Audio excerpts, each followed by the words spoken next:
Yeah, I think these are all valid questions, and let's look at what do we need in our storage system. So since we are working with mini batch models, we need some sort of transaction boundaries with our data lake as well.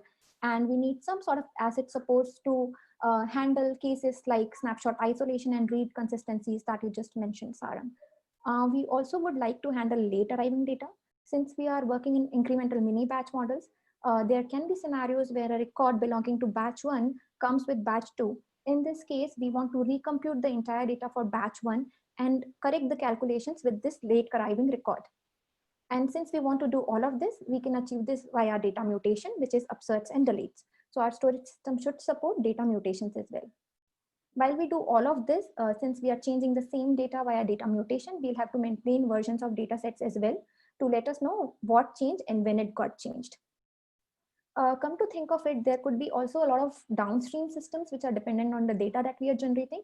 And for these downstream systems, we need to allow incremental pulls because they cannot process the entire data all the time. So they need to understand what has changed since last time they pulled the data. So incremental pull facility is also needed with this storage system. We would also need some replay of historical data, I think, because we can have cases where we want to introduce new KPIs for our reports, or we want to introduce new features for our ML algorithms. And then we might have to process the entire data that we have processed till now to introduce these new features for all the data. And for the similar reasons, we'll need rollbacks as well. It might happen that some of the computations are incorrect and bad writes have happened. So we'll need some sort of rollback to correct these bad writes. And while we are doing all of this, we definitely need a greater schema support to help with data quality.